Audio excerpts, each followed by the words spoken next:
Panelists who are going to speak this evening, SHUBHAji, SHANTAji, KALIDAS and SHIVAJI. Please.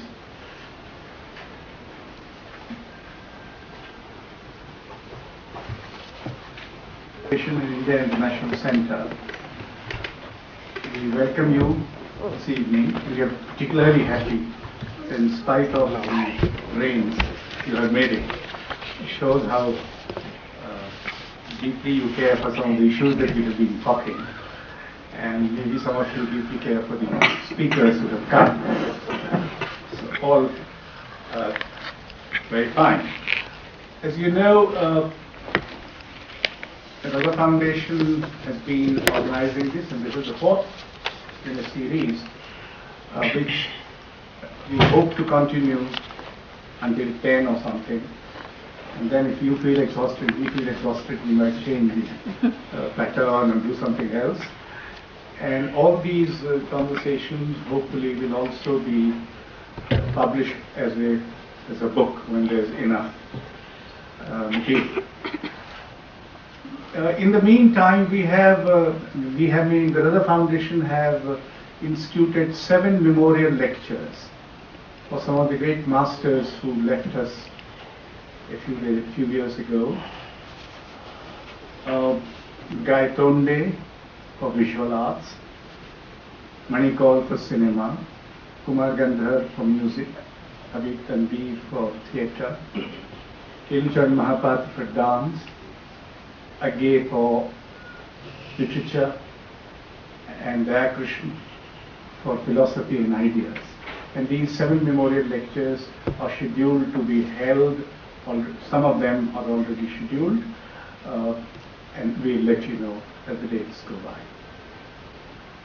On 19th and 22nd November, again with the collaboration of the IIC, the Raza Foundation is organizing an international seminar on word and image, the relationship between word and image, and we are expecting people from all parts of the world, more importantly from the Asian part of the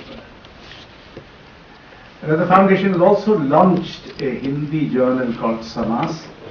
2 issues have come out, and another journal in English called Abstract is being launched shortly, which will be devoted to abstraction in visual arts, music, dance, architecture, cinema, and poetry.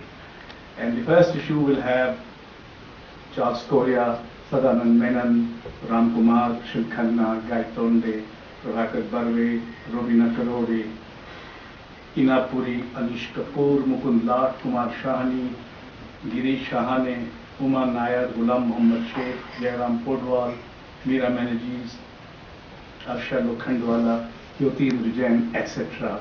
featured. So you can imagine how big the thing is going to be.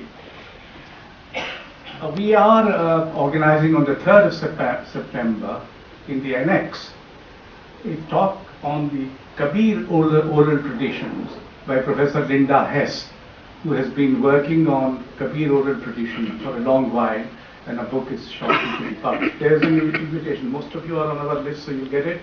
But those of you who are not, may kindly collect an invitation and do come on the 3rd of September. The next, where is that?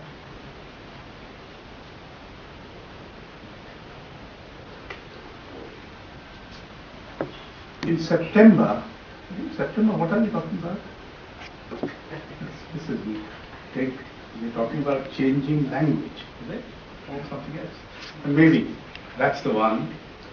And we're going to have Krishnan Khanna, the painter, Preeti Jain, the theatre person, Aditi Mangal Das, the dancer, and Udayan Vajpayee, a poet. And they're going to talk about the changing languages in various forms. So there you are. And this evening we're going to listen to these eminent panelists on memory, sight for creativity. You have Shivji Panikkar, who is an expert in visual art, one of the few art historians of consequence we have. And now he is in Delhi, luckily. He had a rather traumatic experience in Baroda towards the end of his tenure there, and he's here, and we are very grateful he's come here. Then we have Kalidas, Kalidas, who has been working in two fields, both classical music and visual arts. And shortly he's putting together an exhibition, a kind of a preview of a larger retrospective which is to be had later on the 7th of September. Is it 7th? On Swaminathan at Gallery Aspas. So those of you who are interested in visual arts may kindly visit that exhibition. We have then Shanta SERBJEET Singh, who has been devoting a long career of her vision and passion for the performing arts, especially dance, and she is the deputy chairperson of the Sangeet Natak Academy. And then we have SHUBHA MUDGAL, who is a classical vocalist and who's quite well known, and many of us have heard her sing. And she also is one of the few musicians who can talk, although she was reluctant to. When our idea was to feature as many practitioners as possible, and the practitioners, particularly in music and dance, are few who can talk. And I thought in my mind that one of the few persons who can talk is SHUBHA MUDGAL, and she was very reluctant.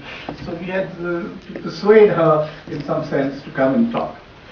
Now, memory plays, of course, as you know, an important role in the arts. And some arts, particularly classical music and classical arts, can almost be called to be arts of memory.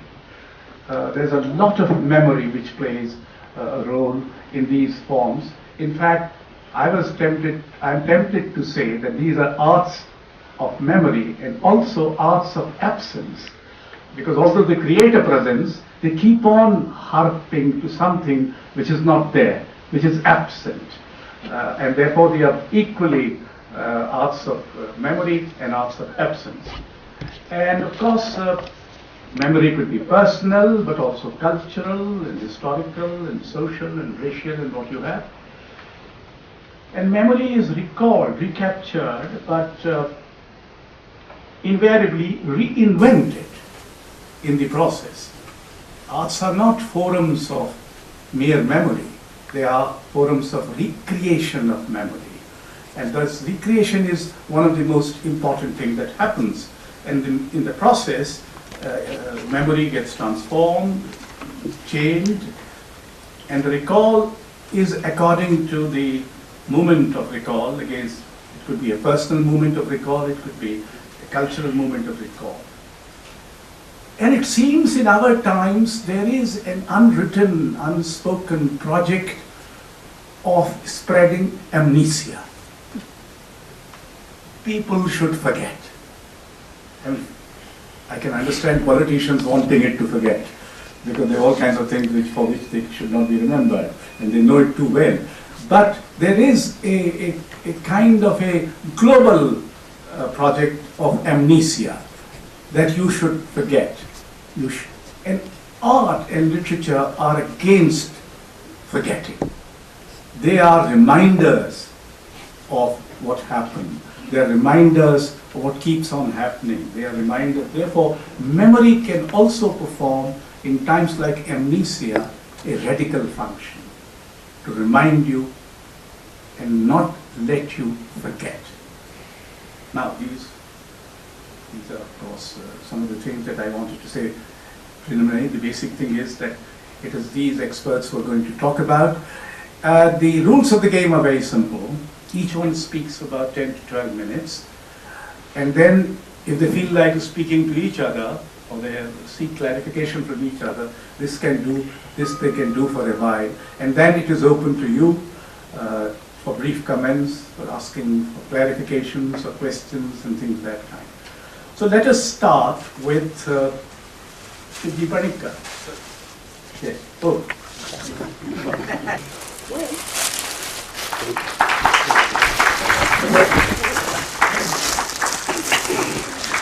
Thank you. Thank you. अब इनको वापस भी आप ही रख दो. Thank you. Raza, sir, and thank you very much for the invite. The topic that was given was somehow not really kind of evoking any particular kind of point of reference for me as such, but I wanted to kind of jump in and grab the opportunity because I'm in Delhi and I thought it's a good time to be able to kind of make an interaction with my fellow beings, and so I was kind of compelling myself to generate some interest in this theme. It's nothing wrong with the theme as such, but I didn't want to kind of, that's not my way of doing it, but I didn't want to kind of make it too general and too, I wanted a little more, specificity about the discussion, etc. Or at least I wanted to voice my concern with regard to memory. But that was not in any way coming through, so I left it as such. And I started writing some notes, whatever passes, whatever came to my mind, which is usually a habit of noting down your thoughts. So it is from those thoughts that I'm going to kind of say a few things. Memory is something that comes, that we all are concerned about, because things coming back to us, things that have gone by, it's our experience, it's very experiential kind of thing that they keep kind of coming back, whether we are conscious of it or aware of it or not. I mean, we experience memories constantly. So that general aspect of memory interests all. So I thought maybe we could kind of think about certain general aspect of memory as such. And as already pointed out by Ashokji, that a return is a constant motive in cultural practice. We say, for instance, culture, like say today is, I think, or tomorrow is the Kerala's festival, Onam. The myth that goes behind it is about the return of the Asura king, whose time we had great abundance. So Vishnu, in the form of dwarf, kind of sent him to Patala, and so the last wish that this Asura king had was to return once in a year, celebrate that memory once in a year in welcoming him back. So also a festival like Durga Puja, for instance, is also about the return of the child back to the parents. I mean, in Bengal at least. So I mean, there's something very unique about. I don't know whether it is specific to Indian culture, but there is always a sense of something returning, in most of the festivals and popular imagination that way. It's about, recapturing those, moments bygone. Now, that's one general aspect that interests me. But apart from that, I'm more interested in thinking through and understanding where exactly personal memory turns to become political. Where does that particular, say, for instance, if you take feminism, so how does actually that particular thing work? That it's often actually the subject, the person whose memory is tapped when you hear something about liberation, whether it's Dalit, whether it is women, whether any other liberational struggle is about invoking memory. So it's often about personal memory. So the shift over from the personal to political is interesting. And it's also vice versa, that how the personal, or how the political is imbibed in terms of the personal.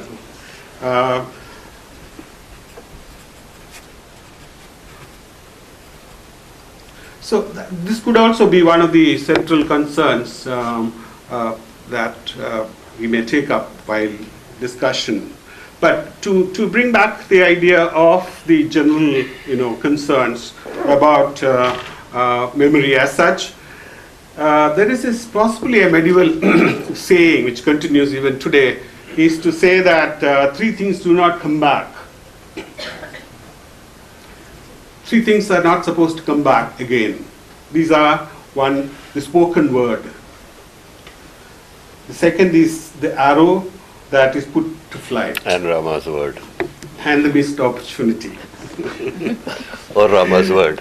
These are never supposed to come back. This is a very wise, but there is a finality in this statement which I attribute it, I don't know, without any authentication. I would attribute it to a Sanskrit scholar, probably a Pandit of medieval period. The finality about it is somewhat very disconcerting. The finality of saying that these three things do not come back. So probably that is a view I'm just proposing. That probably is a view of the status quo or of the authority that father says to the son. The opportunity missed is forever. You'll never get it back. The time passed, is over. So, but I would like to kind of playfully reframe this saying to the effect that I would say that the spoken words would always return, would come back as a memory, and it should be and always be reformulated. So the givenness and finality of the return of the said or spoken word is somewhat, in practice, always subverted. I mean, it's because we can actually do that. That's why Kabir is still an existing saint, we would say, because it's relived when you speak or reinterpret Kabir. So there should not be a fear, so to say, that the spoken word is forever, or the spoken word is ever to stay. We can always rewrite them. We can reformulate the written word. And when you come to the second thing of the sent arrow, will it come?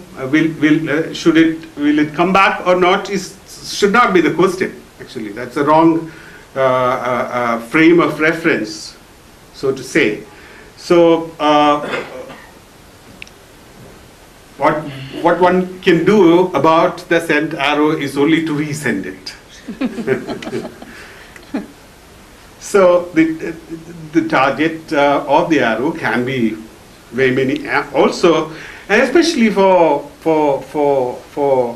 the arrow that is often used in the tradition is for the love, so which can anyway always be resent.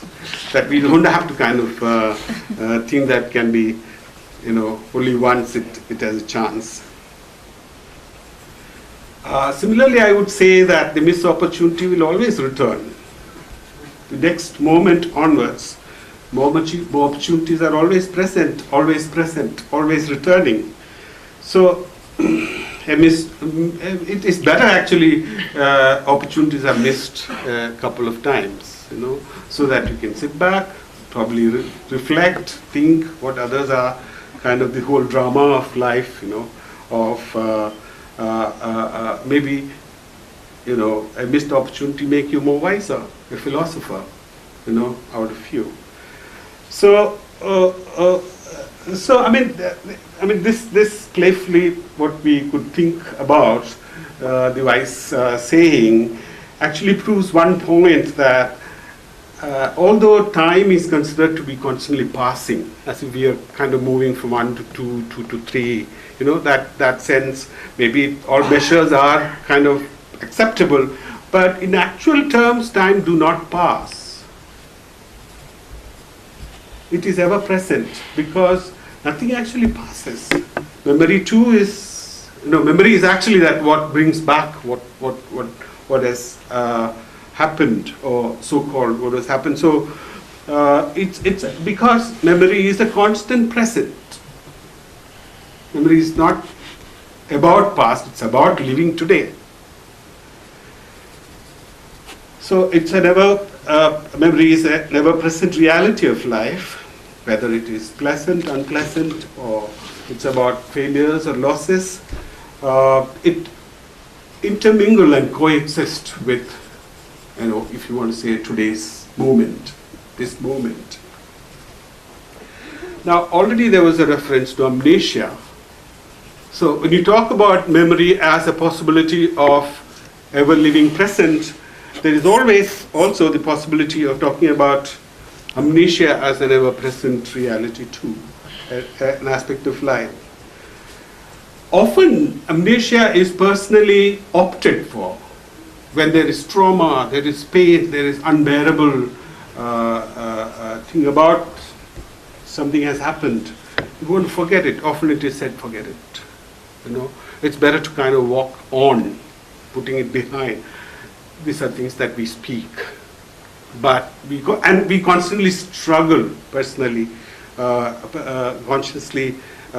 We try and think of the benefits of forgetting, but we actually do not forget, possibly. Often, amnesia is also compelled upon us. Like, for instance, a phase like colonial period was a compulsive forgetting that we were engaged, historically as Indian citizens. People who living in the subcontinent were going through.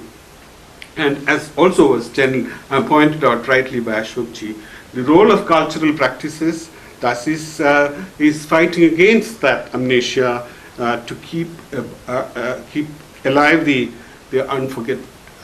what we would not want to kind of forget. So in a way, both these are forgetting as well as remembering is a dialectic process, as well as these are empowering processes, I would say, and yeah. Now, I would say that more self-consciously, if it is not pushed on us to historically kind of pushed on to us that we need to forget compulsively or compulsorily, memory and memorializing are personal strategies or political strategies. I would pose personal as well as which comes out of political will and our desire for action. Art surely is always implicated within these possibilities of remembering and memorializing.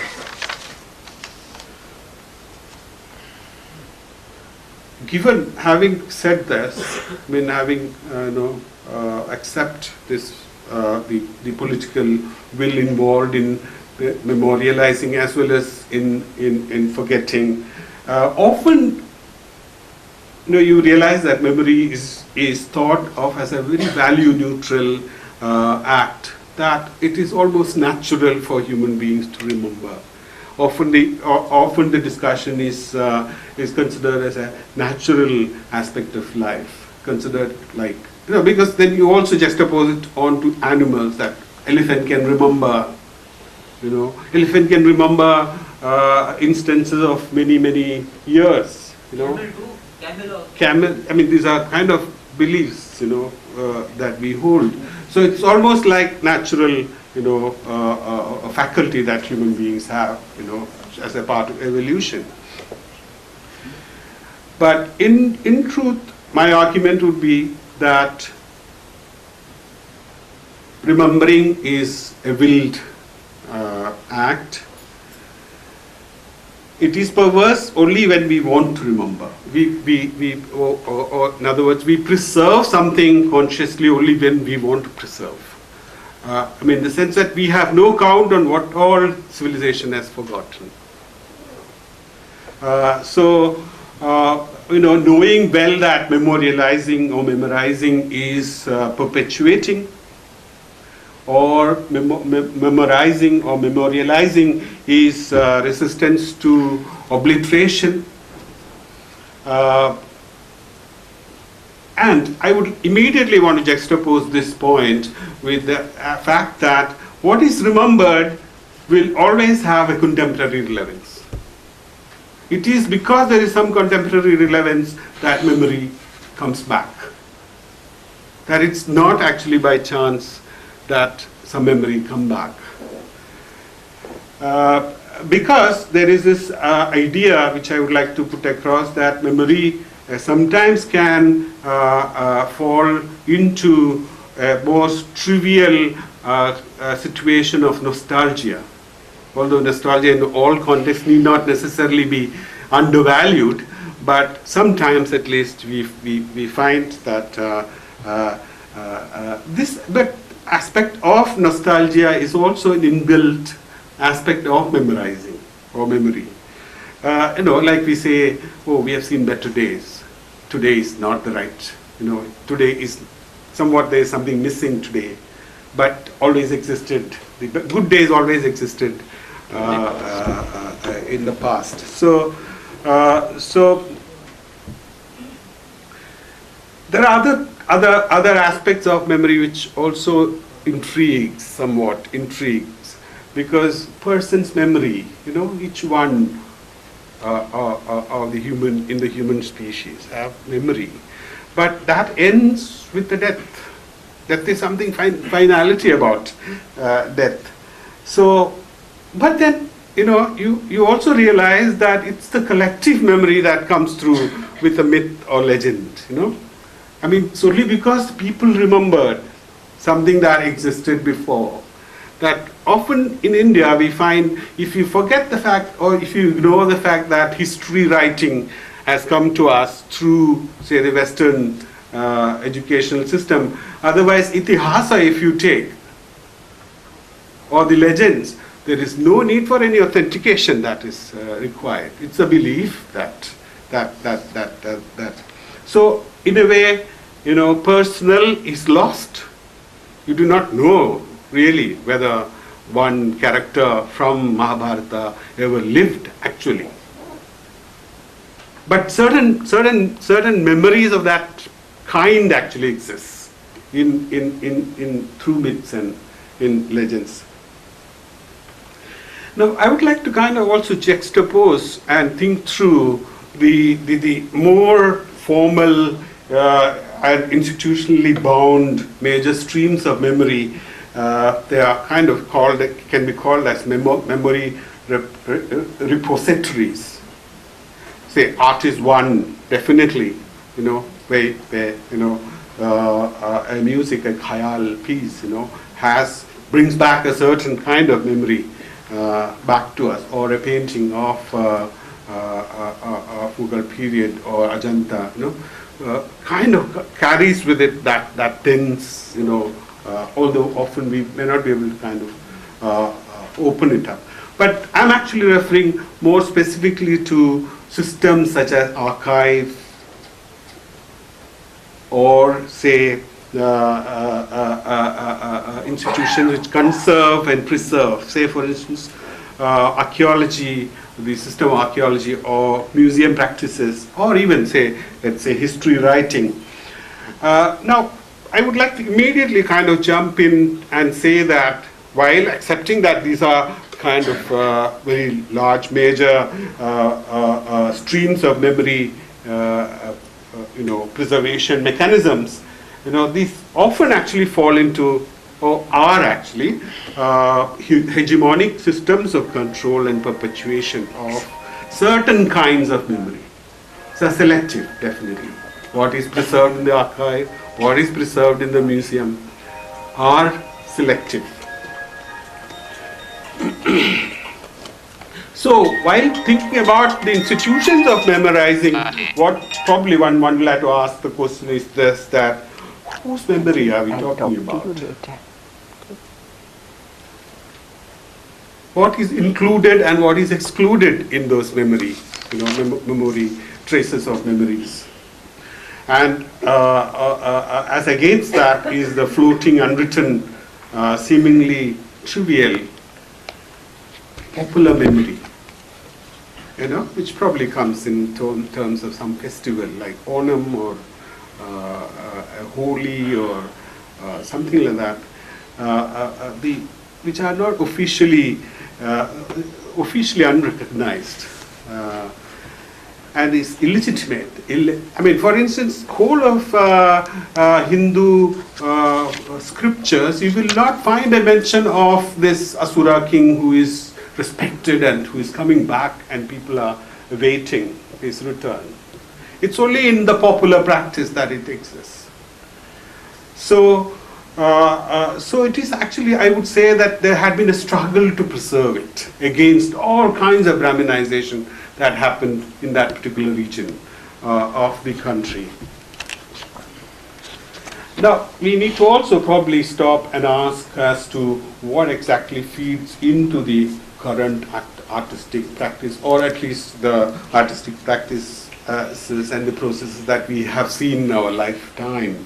At least we relate ourselves from late 19th century or through more actually in terms of 20th century. Now, I would also like to think in terms of major memory streams, as I pointed out, and also minor memory streams. See, the memories that which various kinds of genders, entail, which is not, somewhere, the memories that my grandmother had of her childhood or her grandmother, are or what kind of the memory the caste, a caste excluded person, an outcast will have about, or what, in other words, a Dalit's memory, about, or anybody who is belonging to this category called the queer.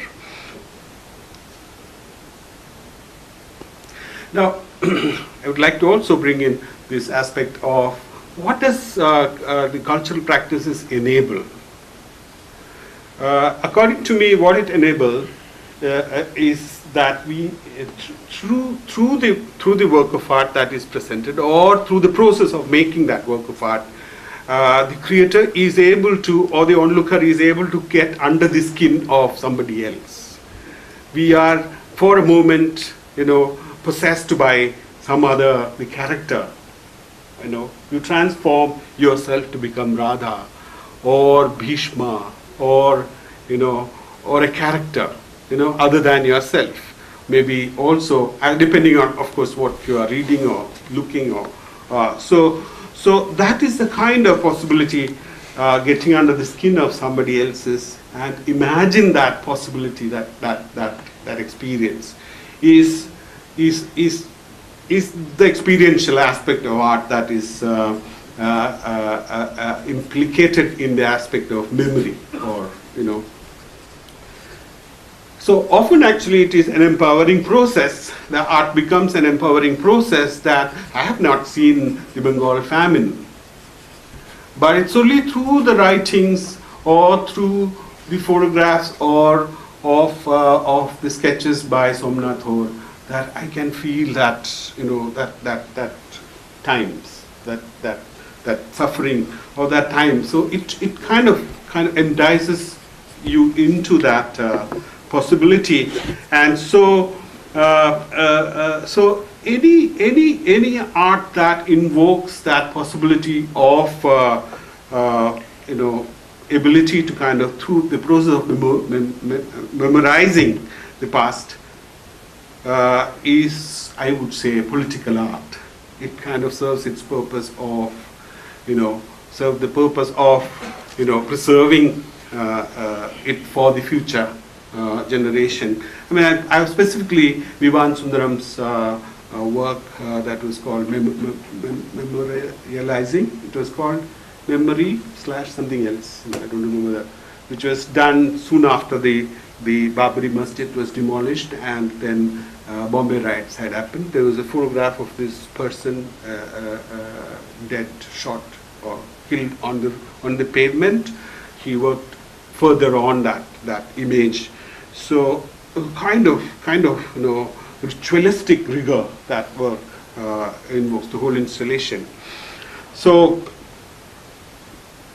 now I would like to kind of also bring this idea that what characterizes Indian modernity. One of the aspects that Indian modernity constitutes is the larger part of the Indian modernity is that the aspect of retroactiveness that it has, the aspect of that constantly goes back, that it feels. See, in contrast to the Western modernism, which is always moving, rejecting the previous and moving ahead in a certain way. Here, always constantly needs, your identity constantly depends on what is in the past. You know, whether it is Ravi Verma or Anish Kapoor or Neo-Tantra or any of the movement, you know, we can discuss specifically about it. Of course, music and performance, dance specifically is about, you know, recreating so I mean it is retroactive in that sense by very nature. But I'm actually taking it to the modern art, you know, which has a claim on being contemporary, being new in that sense. So probably our identity needs to go back as much as it earns it requires to go into a future. Often actually you would also feel that because of this retroactiveness of modern Indian art, that you feel that it lacks some kind of response to the contemporary life. I'm specifically referring to, say, revivalism, Bengal school. You often, if you look at an Abhinaya Tagore, you don't know whether it has anything contemporary about it, whether it's any relevance. In fact, that moment of revivalism is about identity. It needs to bring back the past. So it only through that process that it becomes relevant. So memory plays thus a very, very important role. And I've already mentioned about Somnath Hor in a very, very significantly different way. So also Raja Ravi Verma, you know, if you talk, kind of invokes. I mean, he's an artist who does not actually differentiate itihasa and history in that sense. You know, he is actually a painter of itihasa. In the Indian sense, and it stands proxy to history. Actually, it almost kind of, in the popular minds, Ravi Verma has painted India's past. I mean, for a historian or an art critic, sari must have come at that particular moment, you know, in existence. But for a common man, sari existed forever. So it is a fact that civilizational memory becomes linked to identitarian struggles as far as post-colonial countries is concerned. So I have few more things. I think I have overshot my time. I wanted to bring in also somebody like PANIKKAR, for instance, in this context. How does actually his work serve the political purpose? Is through he's constantly practicing memory. You know, he's constantly bringing back two men in Banaras which happened. You know, or Yayati. You know, it's always about recounting something that has happened. You know, so that process actually is about, and also there is that anxiety, that the wish to kind of bring back a gay history to the fore for a gay man. That's very important. So it's actually the past memory that you knock at, you know, constantly to have a kind of a legitimate, and that's what actually the right wing would also reject. That it's a Western import, and you know that kind of arguments come because of that. So it's very interesting how Bhupen is actually constantly remembering, also taking reference from the from cities like Banaras or references to mythology.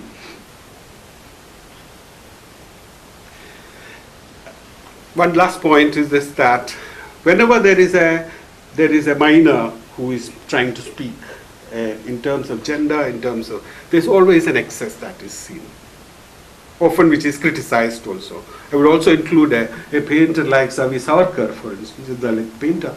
When he constantly goes back to that Manu image, you obsessively, you wonder why, is it because he lacks some other thematic?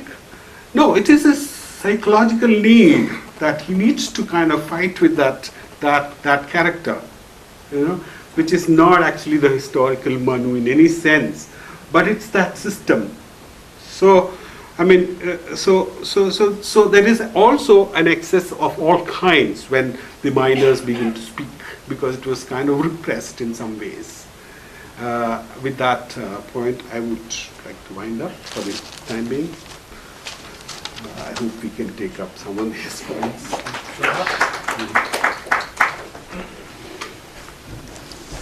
Point of view of a student of Hindustani classical music, my observations are made from that perspective. And I think in that respect, memory plays a very vital role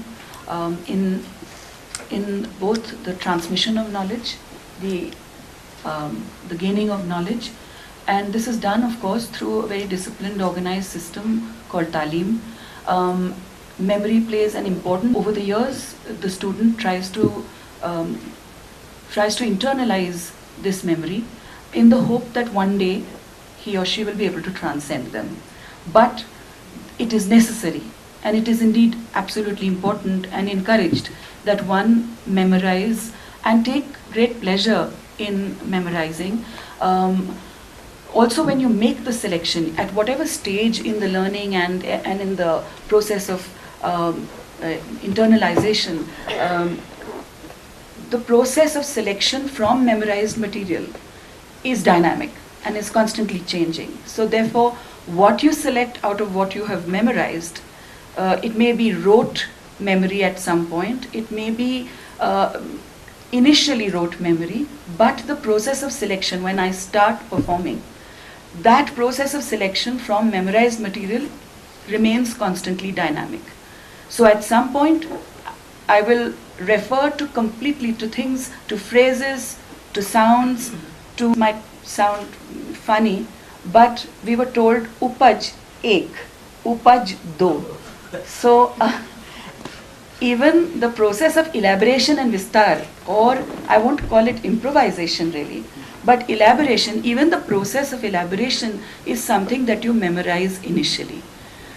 It is that process that you refer to, and one hopes that over the years, in fact that is the reason why a teacher will tell you hazar bar kaho isi ko, in the hope that it becomes so much a part of, so internalized, that you are able to digress from what you have memorized without even actually realizing. You don't have to make a conscious effort to digress.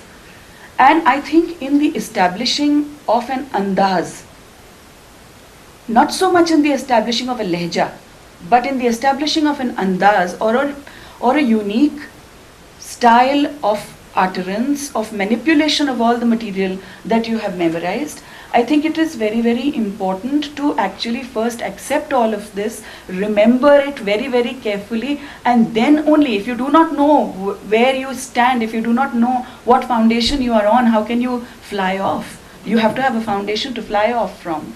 And that remains very, very important. However, although I accept why do I need to accept it? It's inevitable that you do actually need memory in the study of music. But I also think memory creates a huge trap for the Indian Hindustani classical musician. All too often, you find that memory, nostalgia, perceived loyalty to, let's say, a gharana or a master, actually destroys your ability to even want to digress.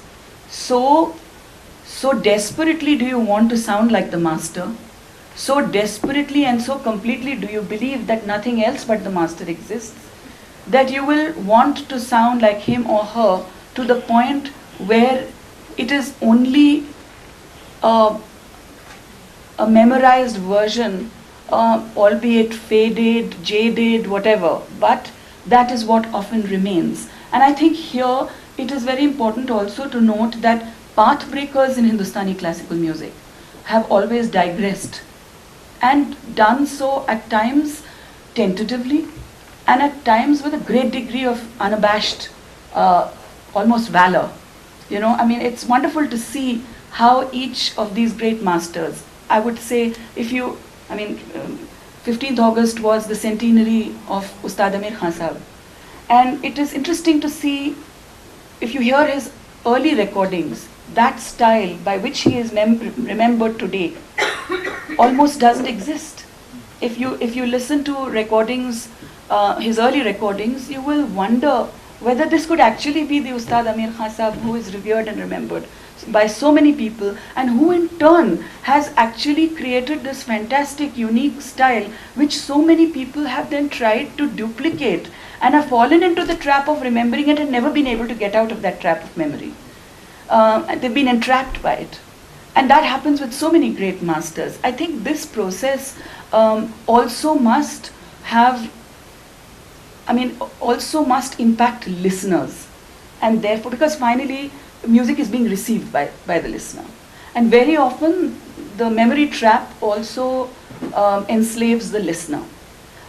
In the field of classical music, you will find people who will say, after this, no more.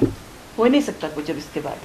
You know, I mean, the last word was X, Y, Z, depending on their personal musical preference. And indeed, those people are indeed the people whom each one of us reveres is really, I mean, there can be no doubt about it. They are great masters. But for what a pity that for an artist, or what a pity that for a informed listener, for them to say that no more after this. Well then, I mean, I can only see an arid soundscape after that then. There can be no fertility then.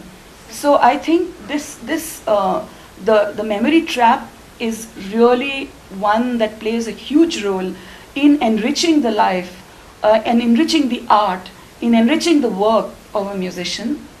And yet, that ability, I think partly, Talim also teaches you to digress. There is a time when the Ustad or the Guru starts telling you, hopefully, that, well, I'm going to push you off the branch and fly if you can, or drop dead if you can't. And I think those are very, very important moments in the learning, in the process of learning, in the process of Talim.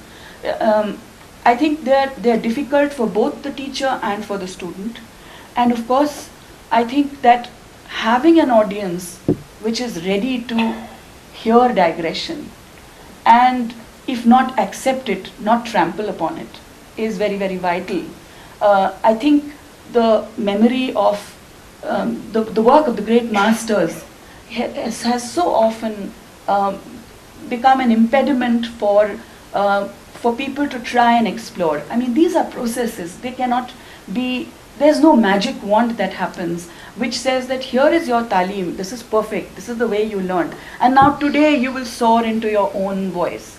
You cannot find your voice in a trice. I don't think anybody can. I think it is a process, and you don't even know when you found it. You feel that you found it, and then you feel, no, well, is this my voice? Because constantly, I think memory also teaches you to analyze. And analyze on the basis of what you have learnt, not only in your talim session in front of your ustad, but also in the lessons that life is teaching you. What is considered memorable is, of course, another issue completely. And things are, I mean, sounds, music, works of great musicians very often become more memorable because the politics of the music world also plays its own role. The acceptance given to some artists find and others don't. Mind you, it never stops the artist from trying. Whether you accept or not, that process, fortunately, that sense of, call it romantic, call it an ideology call it the need. I mean, it's a compulsion, I feel. So people would keep trying, whether or not there is acceptance that comes your way or not.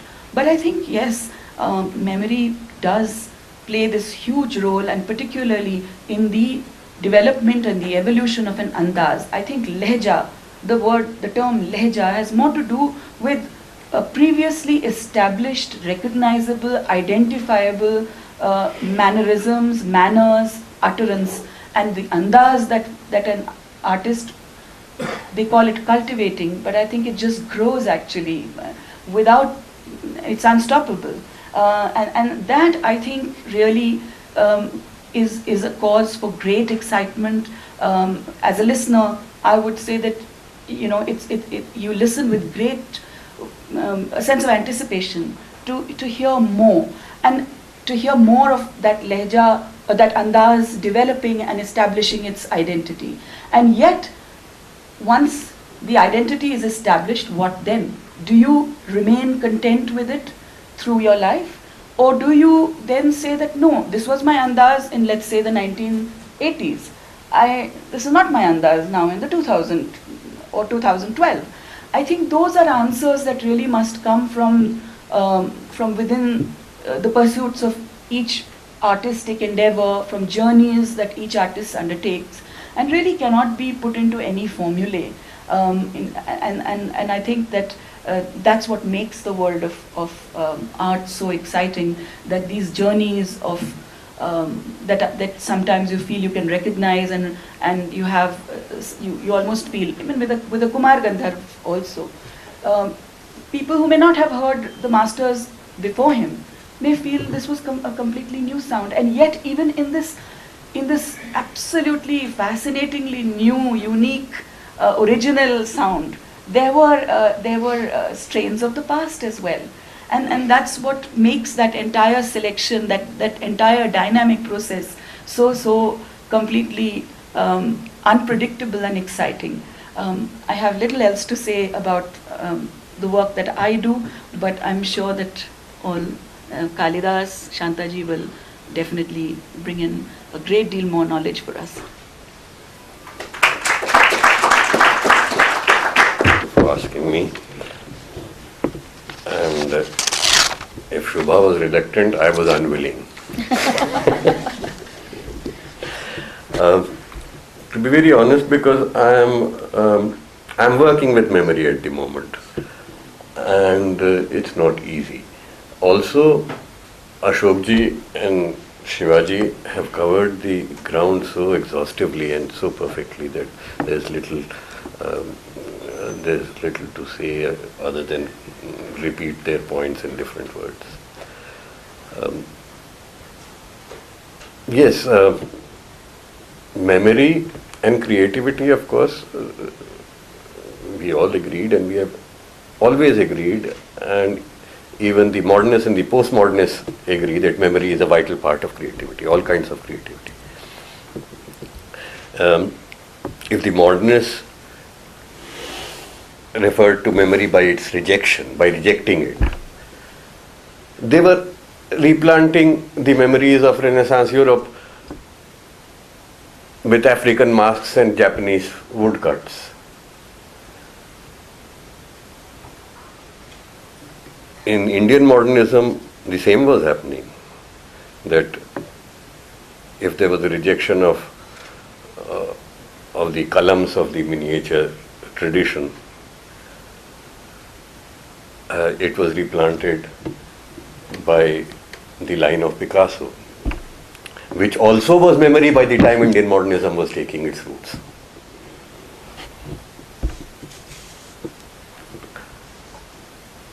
So in that case, I also agree with Shivaji that memorializing memory as institutionalized gesture is a political choice.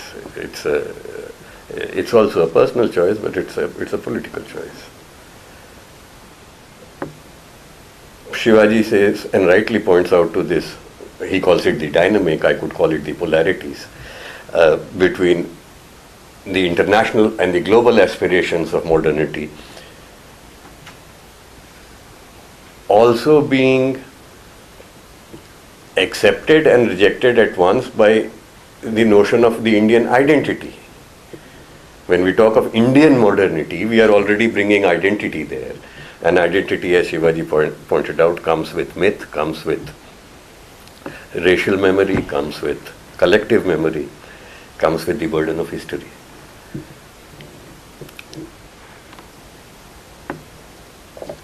As Shubha pointed out, my personal training has been in classical music, and where we deal with restating the memory in every generation, in every attempt. I remember that my teacher Mallikarjun Mansoor, when he taught us a particular passage in a rag like Bhairavi or Jaunpuri, especially in the upper octaves, would insist that ये मेरा अंतरा जो है ये रहमत खान साहब का है. We had not heard Rahmat Khan. And when ultimately I heard Rahmat Khan, I was not that impressed. But for Mansoor, that truth was so great, and the recreation of Mansoor of Rahmat Khan was so moving that it was the recreated Rahmat Khan that mattered more than the actual Rahmat Khan. Similarly, also in the case of Kumar Gandharv, people always, and Kumarji himself, would reject recent history. But people who had learnt music and who had learnt to understand Kumarji's music will know that Kumarji again recast tradition and recast history in his own marvelous manner. Because Kumarji, after all, was a child prodigy who started out at the age of 8 or 10 by imitating the masters of that time. He would imitate a Fayyaz Khan or he would imitate a Kesar Bhai. But having done that till the age of 16, 17, he not only rejected their styles, and it took another few decades for him to create his own, but when he created his own style and matured in it, all those elements that he had memorized or replicated as a child performance, they did not go away. They were there, but they were recast in a completely new fashion. So refashioning of memory is art in that way.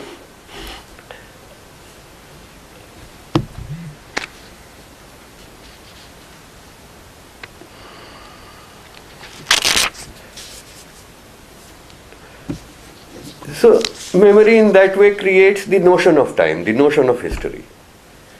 And as Shivaji said, it is the ever-present history of our times. It will go with my memory and my history, or my notion of history will go with me. It is both temporal and bodily bound in that way.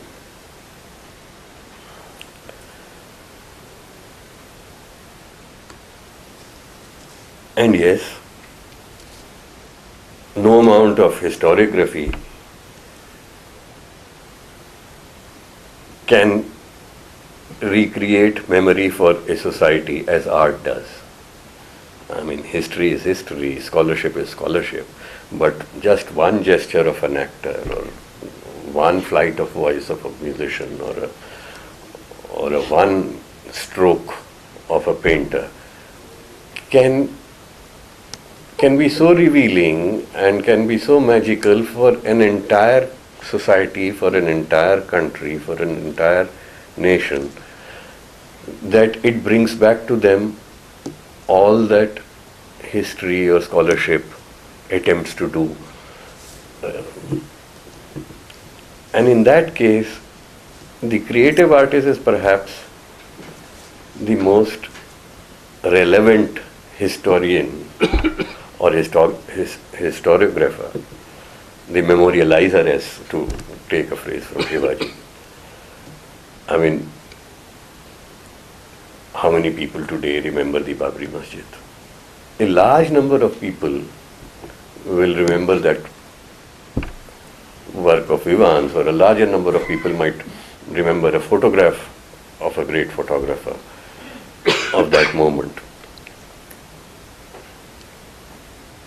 Unfortunately, I don't know if any novels have been written about it, but I think it's time we did. Thank you.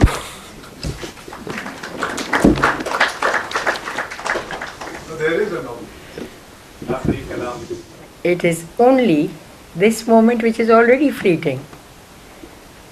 The rest is already a bank of memories which we retrieve as we go along in life. Some for purposes of what neuroscientists will call working experience, short-term memory.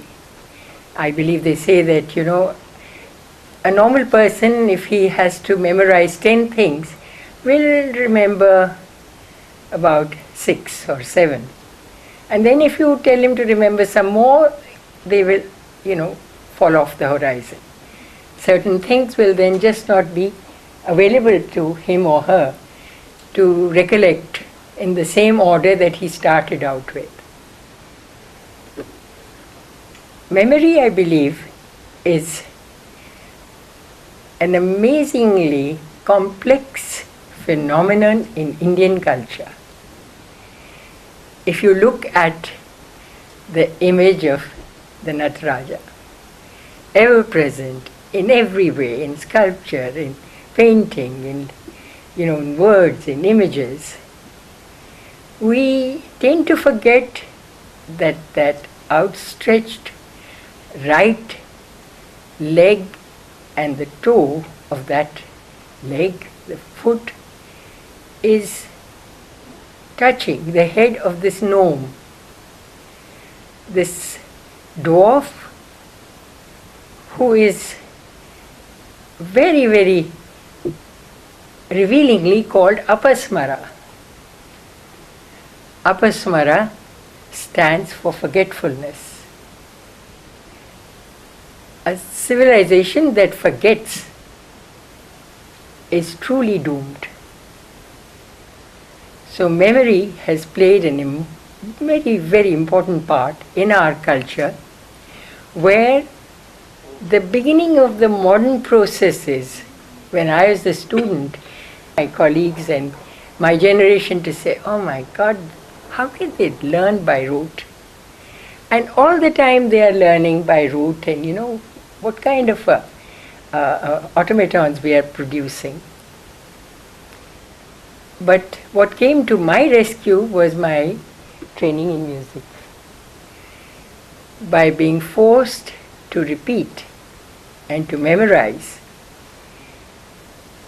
I actually understood the role of memory in our culture, the role of something like Ustad Alauddin Khan Sahab, who created his daughter Annapurna, his son Ali Akbar Khan, his son-in-law Ravi Shankar, Pannalal Ghosh, Nikhil Banerjee, Sharan Rani, so many great musicians.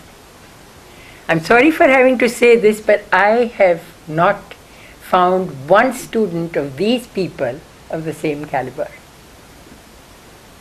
And I believe that the reason is that somewhere they forgot that Alauddin Khan Sahab, who of course like all of these masters ran away from home at the age of 10 and went to Calcutta looking for a guru, the process lasted forever.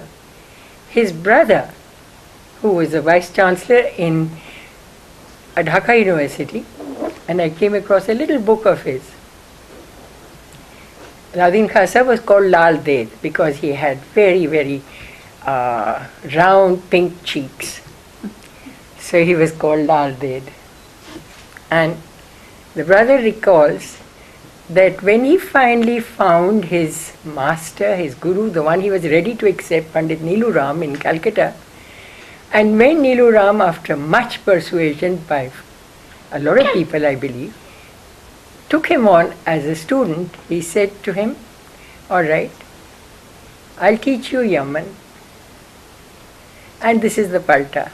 So he taught him the Arohi and Avarohi, and then he said, "Come back after 12 years.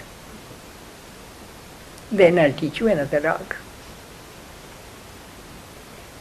So, what kind of process is he set sparking in this avid learner who realized that that old truth, ek sadhe, sab sadhe, sab sadhe, sab jaye.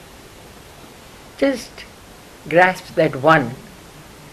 Ek sadhe, sab sadhe, sab sadhe, sab jaye.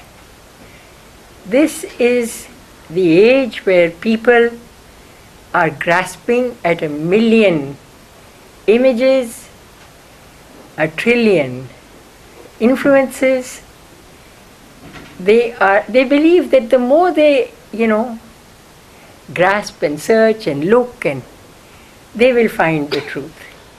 And this culture has taught the reverse. It seems to have stressed the role of simplifying the thought processes, of paring away unnecessary things, of actually the role of elimination, not multiplication. All around us we see multiplication. The more you have, the better. The more you study, and the more diplomas, and the more degrees, at the end of the day you find that a lot of them have wasted their lives. So, to my mind, Apasmara is a reminder of the very, very central role of memory in our culture, which itself is being forgotten. We are not concerned with that philosophical memory, that cultural memory, that totally rich bank of memories which we all are aware of, but we do not see their relevance to our time. In the scientific way, it's very wonderful that now the doctors can tell you that your memory is located in the hippocampus, and that it will, it's even more fine in the sense that my sister, who is ill, her son is a neuroscientist, and he writes to me every other day on the net and says, is she remembering things all right? So I wrote back to him recently and I said, no, she seems to be forgetting. She is not remembering certain figures in her bank which she knew wonderfully. So he said, oh, that's because, that particular part in her lobe, and he mentioned some technical word, has suffered a stroke. This last, brain imagery test that he did, he said that part is going soon. This one will be gone, because although she was always mathematically very bright, now she cannot. All this is really a great breakthrough for science. But somewhere I feel that is a natural process. It will happen to those who are likely to have it happen to them. And that is not going to be something that we can control. But a memory which actually has produced something like the Rig Veda,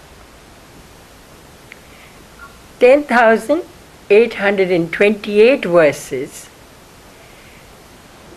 with one discrepancy. There is one word which Rigvedic experts say is to be pronounced as Mamskach. The opposite tributary says, no, it is Mamskach. For the rest, simply by the process of memorization and a very scientific set of procedures and set of techniques by which they memorized. Now that set is the same in music, in grammar, in rasaya and food, and it will go something like this. What I remember of it, it is, they are called Samapatha, Ghanapatha, Jatapatha, and there is one more. So it will go Sari Gama Padani Sa Sani Dha Bama Gare Sa, straight. You will just take the notes and you will go on, like Pandit Neelu Ram told Alauddin Khasa, go and do the paltas. Shubha will tell you, this is all you are allowed to do for a number of years, and nobody dare anticipate the next step. And there is a method to this madness. The second method is Sagarima Gapa Mata Pani Dasa. So then you will practice that for X number of months, years, I cannot say. And then they will come Sa Sari Ga Ri Ga Ma Ga Ma Pa Ma Pa Da Ga Ni Pa Da Ni Da Ni Sa. So the combinations vary, but you practice the same set of notes in different combinations until, as she said, you have internalized them so much that thereafter you can fly. And you can produce that Rigveda without a more serious discrepancy than this one word that I mentioned. It's quite amazing. That has been the role of memory in our culture. I sincerely hope that we will come back to it and that we will, learn that the aridity that we see around us, and there is a lot.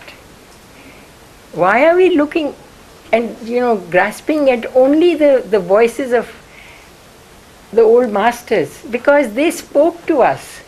There was truth in them. Even in painting, in classical music, that key to their work was their own dridhita, their own ability to pair off and focus on that one, ek sadhe. If we do that, we will not bemoan the fact that, there are so few who are actually doing the kind of work that will matter in the next century. Thank you. Well, friends, it's now up to you. The rule of the game simply is ask a simple question. Don't give too long a lecture. Brevity remains the soul of wit. And ask with a smiling face, which is more important. So, the first question is always difficult to ask. Nobody knows who's this first person going to be.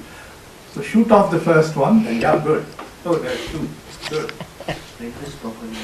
I would want to ask something to Usha ji. You mentioned. I'm not Usha, although I wear a bindi. And so, your memory gave way. I'm so overwhelmed with it all that I'm losing my orientation. I'm just saying, you mentioned in your talk that how your memory enriches your practice, if I'm putting it right. A memory of what you have learned enriches your practice in future. And you tend is required what you want to evolve in your practice. Right?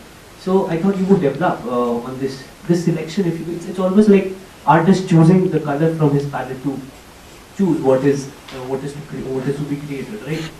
So how does this dynamics of choosing, that selecting that, oh, this is what I belong to, or this is what I identify with, and thus is there in my practice?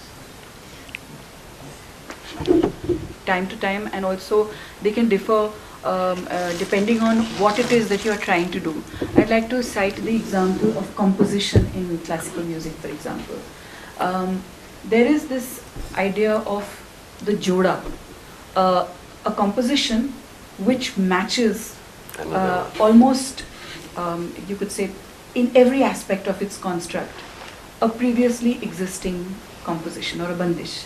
It's called jode ki bandish because it provides a pair. And I think it's an important area to study. Why? Because it's a process which allows you to analyze how a particular very beautiful, very important piece of music was constructed by a previous master. But also remember that in many ways the pair, the joda, is very similar to the existing one. It is therefore a memory of a previously existing bandish from which you digress a little, depending on whether you're using, very often it could just be the song text which differs.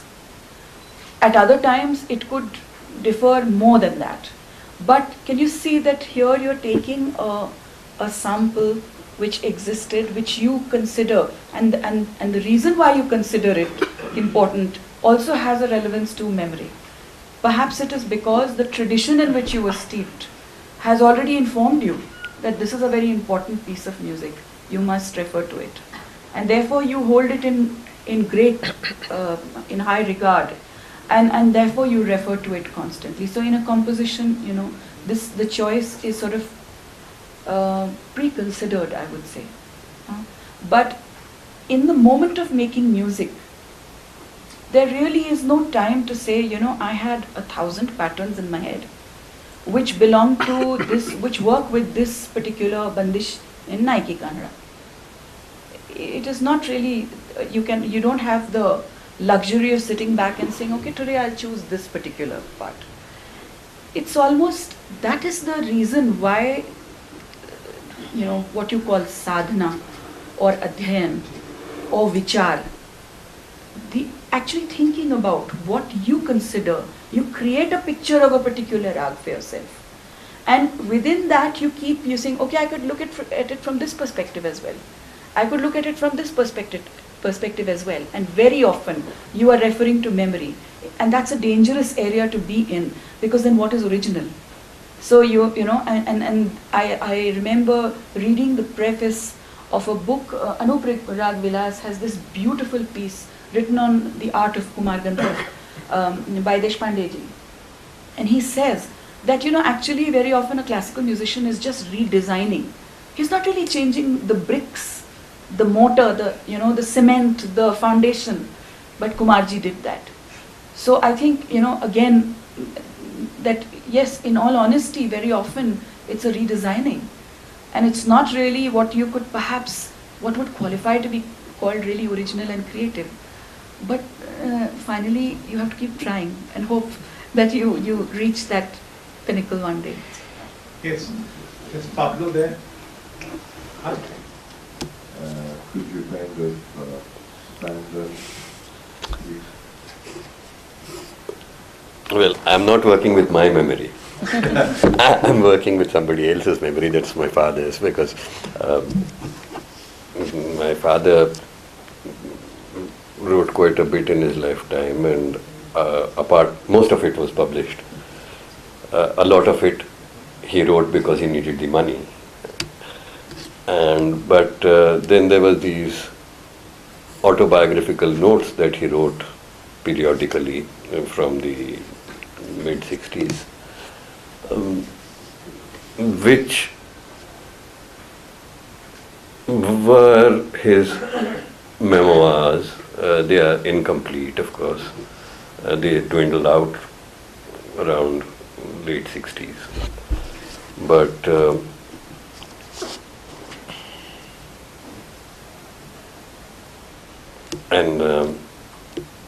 I've been sort of putting together together his archive for the last 4 or 5 years, and this year Renu Modi ji,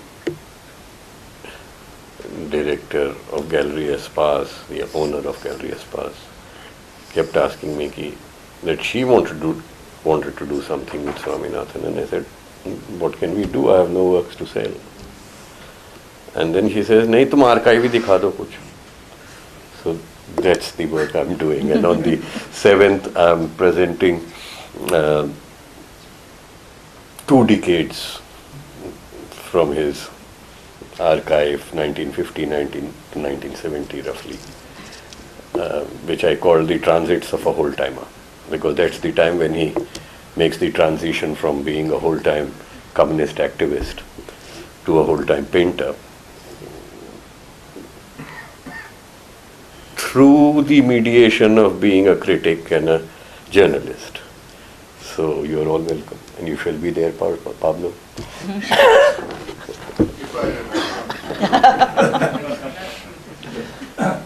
Is there a relationship between creativity and memory? Yes, I think we have all been saying that. Although the most interesting thing I came across just this afternoon, because I had not really thought or prepared for this talk, and I Googled it.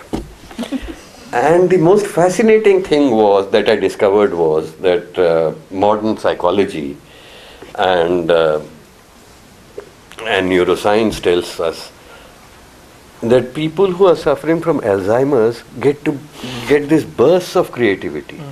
So there are people, especially in America and in the West, who in their late 60s turn to become painters or musicians or poets. And that I thought was fascinating. On the one hand, painters and poets here in the early 20s. So that's because they lose the memory in their 20s, I suppose.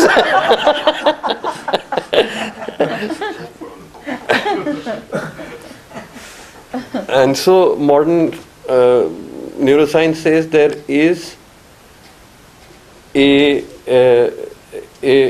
curious relationship between working memory and creativity. Anybody else? Yes, please. There's habit, which is a kind of memory. Then there's a kind of a self-conscious memory that you are holding on to, you're remembering. And then all of you in some ways are touching on something that is beyond habit, beyond that kind of self-conscious memory. And I would wish that you would say a little bit more about it. The instinct. The instinct. The instinct.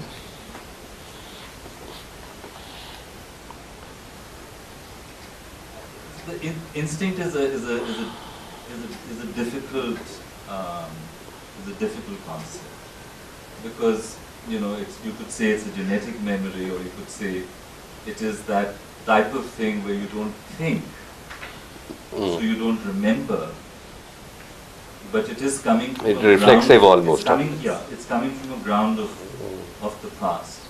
But this search for, you learn, and then you talk about this point where you're free of memory as well. Your thing of 12 years of the same palka, and somehow it creates a condition where you go beyond it. Your notion of this eternal present, where you're no longer bound by what memory normally feels like. So I was just wondering if I could tease some more about that escape, that freedom, that creative moment of space. liberation. Because it's so difficult to arrive at that moment. It is something that the kind of work from yourself which very few of us are able to put in.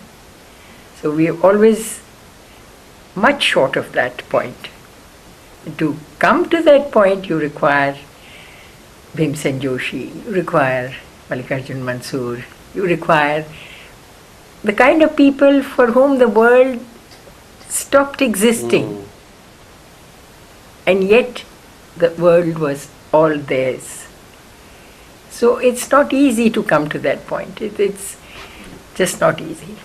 You should know it. It's an extremely difficult moment. In some of your works, you've got it. That's not easy to hang on to. You can't. You can't. Yes, go ahead. Experience that goes in, that you want to use, or which we are not very conscious at that point when we are going through. Say for instance, what comes to my mind is an artist like Somnath Hoare. He went through the experience of 40s and 50s during the famine. He went about it as member of the Communist Party and sketched and experienced that reality. But probably he never thought that that's what going to be his take. That is. I mean, probably he never visualized himself as doing that, as a person making who would be history. going back to that. But at some point in his life, it's a very conscious decision, that reckoning, that's what has formed me. That's what I am. There's almost an identification of the self with the past. And there's a sense of reckoning. I can actually put it in the other word, in certain other contexts like music, as I understand, that you train yourself without really knowing what is in store for you. Often, as a child, if you start learning. But there is constant need for you to reckon with what you are learning. So it is inbuilt within the musical paradigm or the system of education that at that particular point either you yourself throw open that freedom for yourself, or your guru or teacher tells you your learning is now done with, you need to let go in a certain other direction, certain other way, or it comes. So I feel there is a process, and it's not right at the outset of experience. It's about, I think it's about reckoning and a determination or a decision, conscious decision from the part of the artist. I don't think anybody can tell you when. No. And least of all the teacher or the guru. A, he or she is not likely to, and B, it has to come from within. Absolutely. It's also a moment of magic. The other day I was listening to Kaushiki Chakravarti, Ajay Chakravarti's daughter, who's in Beriji, and because she was a child prodigy, I resisted listening to her in the last 10 years or something like that. There was so much name attached to her. But when I listened to her about 2-3 years ago, I was so moved, because here was this girl who seemed to know all my memories. Everything that I had heard or referenced, she could produce so magically in the act of performance. So that is talent, no? That selection of your given material instinctually, and how you do it at that given moment, especially in the performing arts where it's so ephemeral. I mean, it's so shanbhangur, it's just for the moment. That everything that I had learned or heard in my 50 years of listening to classical music, that girl was performing as if it didn't even matter. So what you were referring to perhaps is that ephemeral quality of talent, sheer talent. Yes. Yeah, I would like to know what is the role that memory and discipline plays in the phenomenon which we all call inspiration or training, as you just said. What is the role played? No possible way to pin it down as being a universal and common rule. Some people, like this girl, she obviously has no reference to a whole lot of other singers and teachers. I watched in my own life, my husband, SERBJEET Singh. He was called Ustad-e-Kamal by his teacher, the Maulvi, in Lahore in the 30s, because he could just paint and draw everything that the Maulvi set him out to do. This was not something that he had learned.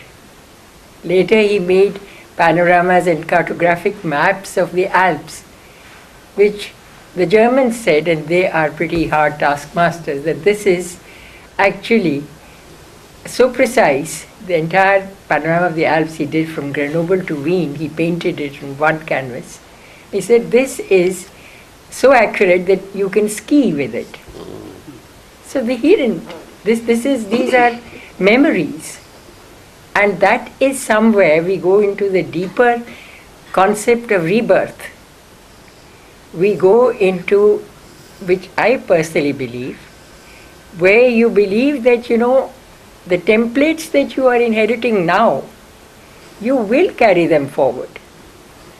So the sharper they are, the clearer they are, the harder you worked on them now, the richer you are in your next life in terms of moving on with that journey.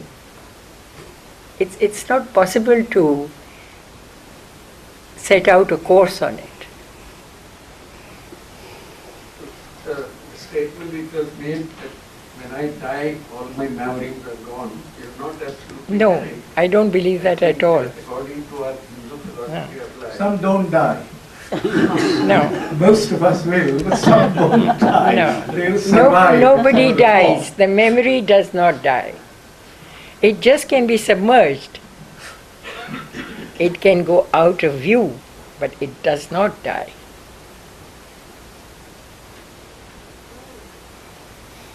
Well, friends, with that we come to the end of this evening. Thank you very much, all of you, for having come.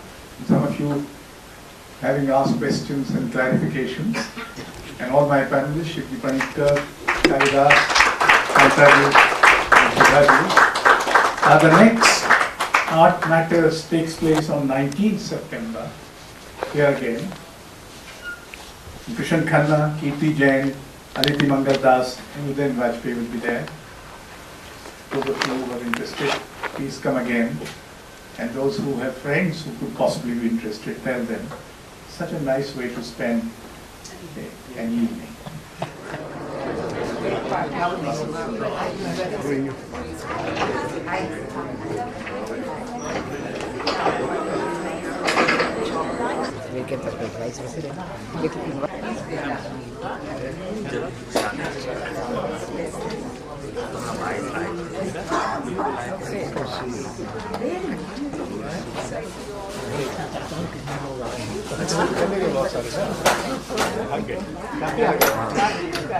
Anyway, these are areas good.